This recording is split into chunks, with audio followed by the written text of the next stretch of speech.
Selamat pagi, Pak Hans dan teman-teman. Kami dari kelompok 8. Pada kesempatan kali ini, kami akan membahas materi keterkaitan organisasi dan proses penganggaran. Topiknya yaitu struktur organisasi, akuntansi pertanggungjawaban, dan pusat pertanggungjawaban. Sebelumnya, perkenalkan anggota kelompok kami ada Yuke Patricia Sembiring dengan NIM 2021141156, Karisma Dwi Putri dengan NIM 2021141165, dan Sonia Indriani Simbolon dengan NIM 2021141166. Pada kesempatan kali ini kami akan membahas 4 subtopik. Yang pertama ada struktur organisasi, kedua ada akuntansi pertanggungjawaban, ketiga ada pusat tanggung jawab, dan yang keempat ada laporan kinerja masing-masing pusat tanggung jawab. Yang pertama yang akan dibahas adalah struktur organisasi. Struktur organisasi. Organisasi dibangun untuk mencapai suatu tujuan yang pencapaiannya hanya dapat berwujud melalui usaha bersama melibatkan banyak individu. Oleh karena itu, dibentuk struktur organisasi yang mencerminkan pembagian tugas, wewenang, tanggung jawab yang jelas demi terlaksananya fungsi koordinasi dan pengendalian untuk mencapai tujuan perusahaan. Dengan struktur organisasi dan pendelegasian wewenang, maka perusahaan dapat membuat kerangka yang jelas juga dan tujuan organisasi bisa tercapai secara terkoordinasi, efektif, dan berkesinambungan. Keberhasilan program perencanaan dan pengendalian atau penganggaran tak luput juga mendasarkan pada struktur organisasi dan garis pemisah wewenang dan tanggung jawab yang jelas. Yang selanjutnya ada aspek penting struktur organisasi dalam penganggaran. Pengembangan struktur organisasi diawali dengan kegiatan pengorganisasian yang mencakup beberapa komponen mendasar, antara lain membagi perusahaan menjadi unit kerja yang dapat dikelola. Yang kedua, menugaskan atau mendelegasikan tanggung jawab manajemen. Yang ketiga, mendefinisikan arah dari keputusan-keputusan. Dalam proses penganggaran ini, struktur organisasi memiliki peran mendasar karena perencanaan dan pengendalian berhubungan langsung dengan distribusi wewenang dan tanggung jawab yang dinyatakan dalam bentuk struktur organisasi. Struktur ini memberikan gambaran yang jelas tentang siapa yang bertanggung jawab atas sesuatu hal. Tanggung jawab yang dimaksud salah satunya adalah tanggung jawab untuk merencanakan besarnya anggaran, serta mempertanggungjawabkan penggunaan dana anggaran yang telah diberikan pada bagiannya masing-masing.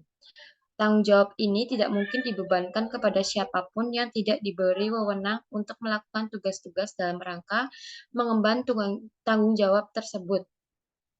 Oleh karena itu, dalam proses anggaran seluruh bidang wewenang dan tanggung jawab di dalam organisasi harus ditetapkan terlebih dahulu secara jelas. Bagian organisasi dan dokumen-dokumen harus diuji untuk menentukan struktur wewenang dan tanggung jawab organisasi. Dengan demikian dapat dihindari tugas-tugas yang tumpang tindih, wewenang yang tidak sesuai dengan tanggung jawabnya, dan biaya yang sulit ditentukan siapa yang seharusnya bertanggung jawab. Selanjutnya, ada akuntansi pertanggungjawaban yang akan dipaparkan oleh partner saya, yaitu Yuke Patricia. Untuk Yuke, waktu dan tempat dipersilahkan. Selanjutnya, itu ada akuntansi pertanggungjawaban. Sistem akuntansi pertanggungjawaban merupakan salah satu unsur dasar penganggaran. Jadi, akuntansi pertanggungjawaban merupakan proses penyusunan laporan-laporan kinerja yang dikaitkan kepada individu atau anggota-anggota kelompok sebuah organisasi dengan suatu cara yang menekankan pada faktor-faktor yang dapat dikendalikan oleh individu-individu atau anggota-anggota kelompok tersebut. Oleh karena itu, sistem akuntansi pertanggungjawaban ini merupakan sistem akuntansi yang dipola sesuai dengan tanggung jawab dari setiap bagian dan organisasi. Maka sistem ini didesain untuk menyediakan informasi keuangan secara terpisah bagi setiap unit organisasi, yaitu berdasarkan wewenang dan tanggung jawabnya. Pada sistem akuntansi yang berdasar pertanggungjawaban ini ada historis yang tersedia sangat bermanfaat bagi keperluan perencanaan dan pengendalian. Hal ini karena akuntansi biaya historis mempunyai dua tujuan utama sehubung dengan data keuangan, yakni yang pertama itu untuk menentukan pendapatan dan biaya atau termasuk harga pokok barang atau jasa yang dihasilkan.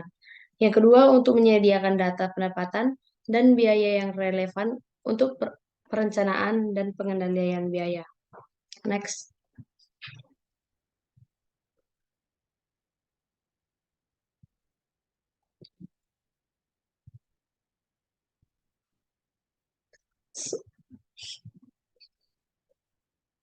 Selanjutnya itu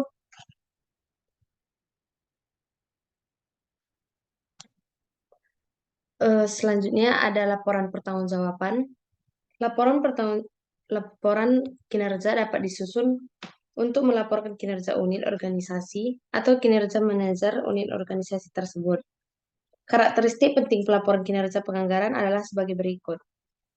Yang pertama, kinerja diklarifikasikan menurut tanggung jawab yang dibebankan, sehingga laporan harus sesuai dengan struktur organisasi. Yang kedua, hal-hal yang dapat dikendalikan dan tidak dapat dikendalikan harus ditentukan.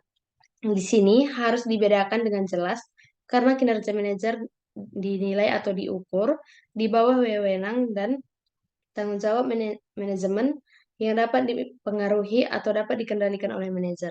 Yang ketiga itu dibuat laporan yang tepat waktu. Untuk pengendalian efektif, laporan kinerja harus diterbitkan dalam periode interim seperti bulanan, mingguan, atau bahkan dalam beberapa kasus secara harian. Yang keempat itu penekanan diberikan pada perbandingan antara hasil yang direncanakan dengan yang aktual. Laporan kinerja harus diperhatikan untuk mencari kemungkinan penyebab terjadinya perbedaan atau varians. Next. Selanjutnya ada akuntansi biaya tradisional versus akuntansi pertanggungjawaban.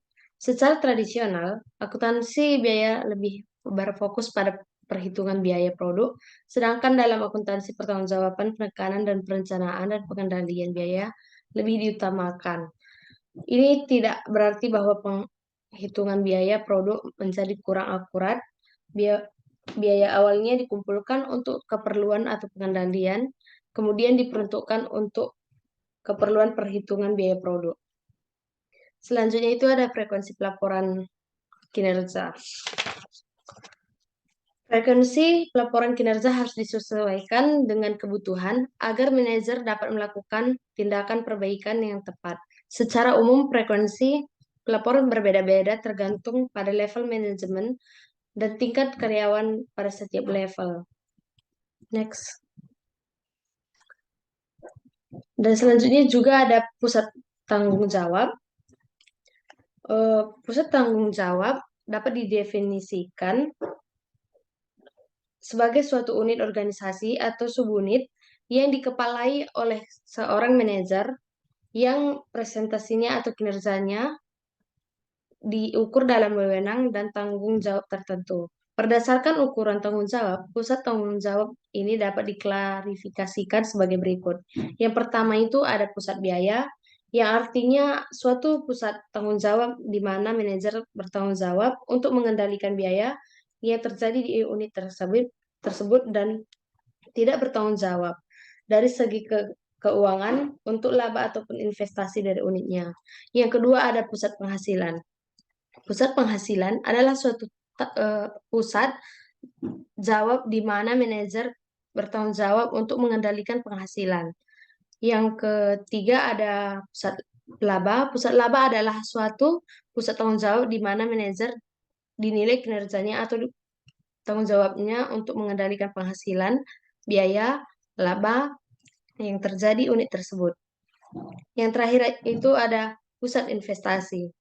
Pusat investasi adalah suatu pusat tanggung jawab yang seketika lebih tinggi dibandingkan pusat laba. Selanjutnya akan dilanjutkan oleh rekan saya, Sonia. Oke, selanjutnya yang keempat adalah laporan kinerja masing-masing pusat pertanggungjawaban. Yang pertama itu ada laporan kinerja untuk pusat biaya. Pusat biaya diukur kinerjanya dengan membandingkan antara biaya sesungguhnya dan biaya menurut anggaran, sehingga laporan kinerja untuk pusat biaya diwujudkan dengan perbandingan antara biaya yang ditetapkan dengan anggaran dan biaya sesungguhnya terjadi. Nah, kami mengambil contoh soalnya seperti yang ada di buku, yaitu keterangannya volumenya relasinya 12 unit itu didapat dari soalnya, yang anggaran fleksibel pada kapasitas realnya 12.000 unit, biaya produksinya ada yang pertama ada bahan mentah itu 288.000 dari soal, anggaran fleksibel pada kapasitasnya itu 300.000 dari soal, selisihnya itu 12.000 dari 300.000 dikurang sama 288.000. TKL-nya 186.000, anggaran fleksibel pada kapasitas realnya 180.000, selisihnya itu ada 6.000, dia merugikan karena relasinya lebih besar dibanding dengan anggarannya. Yang ketiga ada box variabel. Relasinya 132.000, anggaran fleksibel pada kapasitas realnya ada 120.000.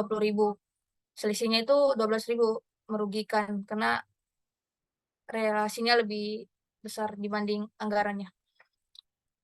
Yang selanjutnya ada box tetap, relasinya 300.000, anggaran fleksibel pada kapasitas realnya 300.000. Selisihnya nggak ada karena sama-sama 300.000. Total dari relasi itu sebesar 906.000. Total dari anggaran fleksibel pada kapasitas realnya 900.000. Selisih dari itu jadi 6.000.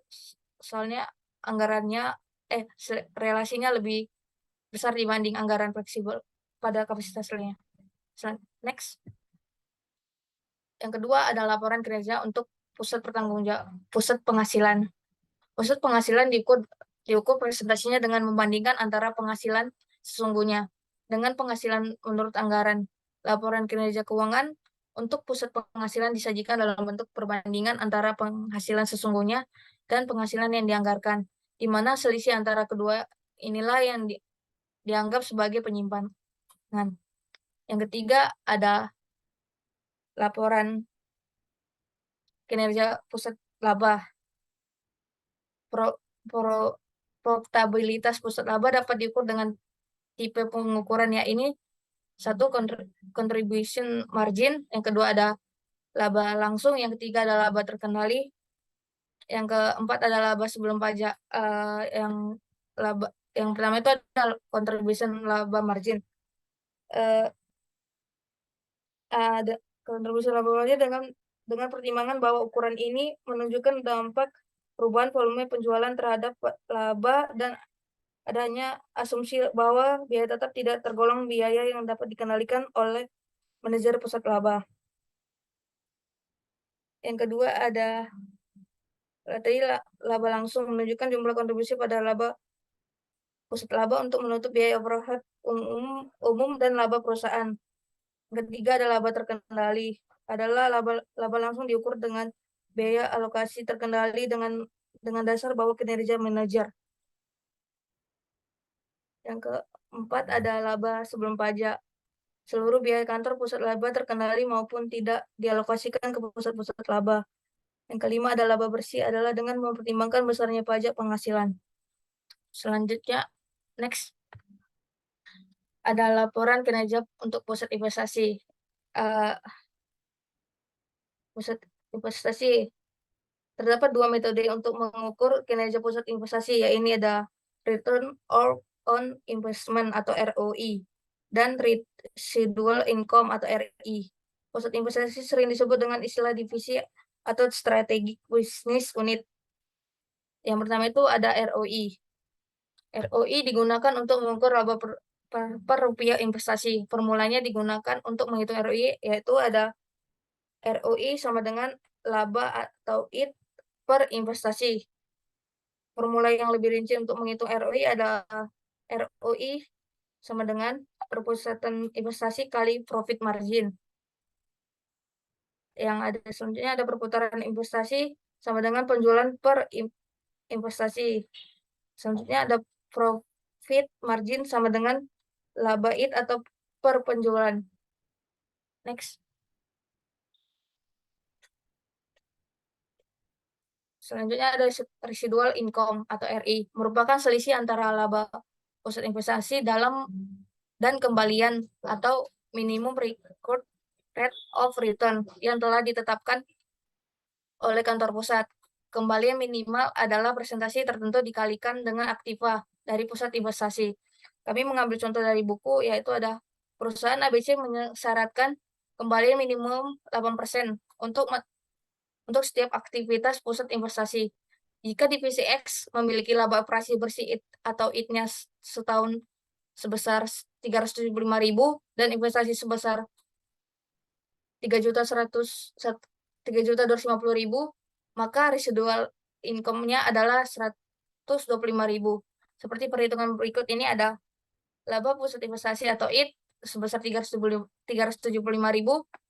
kembalian minimum 8% dikali 3.125.000, maka menghasilkan total 255.000.